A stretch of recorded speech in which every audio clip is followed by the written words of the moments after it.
प्रिय साथियों, सभी का प्यार भरा नमस्कार। मैं रामचंद्र।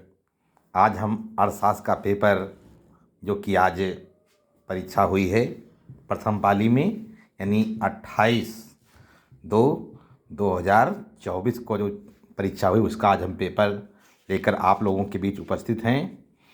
तो पेपर के विषय में आप लोगों ने ऑब्जेक्टिव आज हम आप लोगों को हल कराएंगे। तो उसमें दिया था कि समय 3 घंटे का 15 मिनट पेपर था। प्रारंभ के 15 मिनट परीक्षार्थियों को प्रश्न पत्र पढ़ने के निर्देश दिए हैं। सभी प्रश्न अनिवार्य हैं। प्रश्न संख्या 1 से 10 तक बहुविकल्पी हैं, जिनका केवल सही उत्तर अपनी उत्तर पुस्तिका में लिखना है। प्रश्न संख्या 11 से 18 तक अति लघुत्तरी प्रश्न हैं, जिनका उत्तर प्रत्येक लगभग 150 शब्दों में। प्रश्न संख्या 19 से 24 तक लघुत्तरी हैं, जिनका उत्तर प्रत्येक लगभग 150 शब्दों में लिखना है। एवं प्रश्न संख्या 25 से 27 तक विस्तृत उत्तरी हैं, जिनका उत्तर प्रत्येक लगभग 300 शब्दों में लिखना है। प्रत्येक प्रश्न के लिए निर्धारित अंक उनके सम्मुख अंकित हैं। तो आज हम जानते हैं कि पेपर में कौन कौन से बहुविकल्पी प्रश्न जो है पूछे गए थे, तो उनका उत्तर देख लेंगे। तो ये पेपर हमारा कौन सा संकेतांक का है? 329 FK ये संकेतांक था पेपर का, और पेपर कोड 136 था अर्थशास्त्र का 2024 का। तो देख लेते हैं कि इनका उत्तर क्या होगा। बता रहा था बहुविकल्पी प्रश्न 10 दिए हुए थे। मैं बता रहा था कि निम्नलिखित प्रश्नों के सही उत्तर अपनी उत्तर पुस्तिका में लिखिए। तो समष्टि अर्थशास्त्र का मुख्य यंत्र है। तो समष्टि अर्थशास्त्र का मुख्य यंत्र क्या था? कहने का मतलब कीमत सिद्धांत, या फिर उपयोगिता विश्लेषण था, या फिर राष्ट्रीय आय, तो या फिर उत्पादन सिद्धांत था। तो इसका सही उत्तर क्या था? इसका सही उत्तर जो है ये राष्ट्रीय आय, यानी इसका उत्तर सही है। समष्टि अर्थशास्त्र का मुख्य यंत्र क्या था? राष्ट्रीय आय था। यानी समष्टि का मतलब होता है विशाल यानी बड़ा। तो राष्ट्रीय आय क्या होगी? एक विशाल, एक बड़े के रूप में होगी। फिर इसके बाद में अगला प्रश्न पूछा गया था कि निम्नलिखित में से द वेल्थ ऑफ नेशंस पुस्तक के लेखक कौन हैं? तो 4 विकल्प दिए थे: Adam Smith, Marshall, Robbins, Karl Marx. तो इसका सही उत्तर क्या था? इसका सही उत्तर जो है एडम स्मिथ था।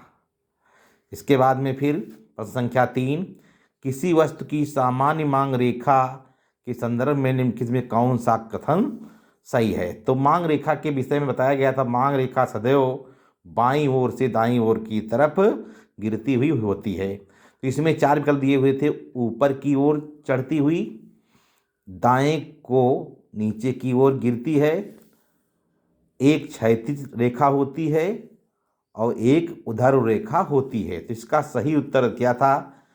जैसा कि मांग के नियम में बताया गया था कि मांग रेखा सदैव बाएं से दाएं को नीचे की ओर गिरती है। तो दाएं को नीचे की ओर गिरती है। तो इसका सही उत्तर जो है ये था, यानी दाएं को नीचे की ओर गिरती है। इसके बाद में है प्रश्न संख्या 4, विश्व में महामंदी कब प्रारंभ हुई? 4 विकल्प दिए थे: 1920, 1925, 1935 और 1929। तो इसका सही उत्तर क्या था?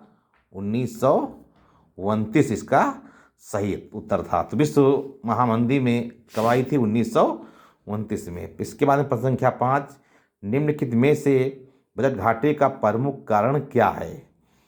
घाटा कब होता है? जब आय से अधिक व्यय हो जाए। तो इसमें 4 विकल्प दिए थे: जब आय व्यय से अधिक हो, जब आय व्यय के बराबर हो, जब व्यय आय से अधिक हो, जब आय शून्य हो। तो इसका सही उत्तर क्या था? जब व्यय आय से अधिक हो।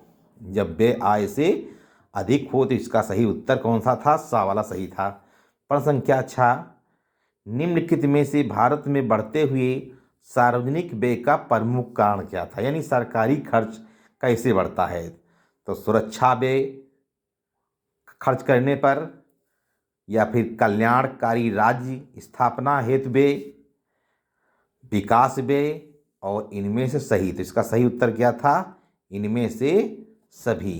कहने का मतलब कि सुरक्षा व्यय, कल्याणकारी राज्य स्थापना हेतु व्यय और विकास व्यय, तो इनमें से सभी वाला उत्तर इसका सही था। फिर इसके बाद में अगला प्रश्न था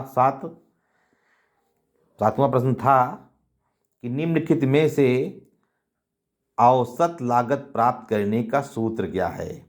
तो AC बराबर TC बटे उत्पादन मात्रा, और बी था AC बराबर AFC बटे AVC, और फिर सा था इसका AC बराबर MC बटे उत्पादन मात्रा, दा था AC बराबर TC गुणे उत्पादन मात्रा। तो इसका सही उत्तर क्या था? इसका सही उत्तर जो है, औसत लागत प्राप्त करने का सूत्र होता है AC बराबर TC और बटे उत्पादन मात्रा। तो इसका सही उत्तर जो है कौन सा था? आ वाला इसका सही उत्तर था। इसके बाद में प्रश्न संख्या 8 में पूछा गया था, निम्नलिखित में से किन संस्था द्वारा नोट निर्गमन कार्य किया जाता है? संसद, कैबिनेट, वित्त मंत्रालय और रिजर्व बैंक। तो इसका सही उत्तर क्या था?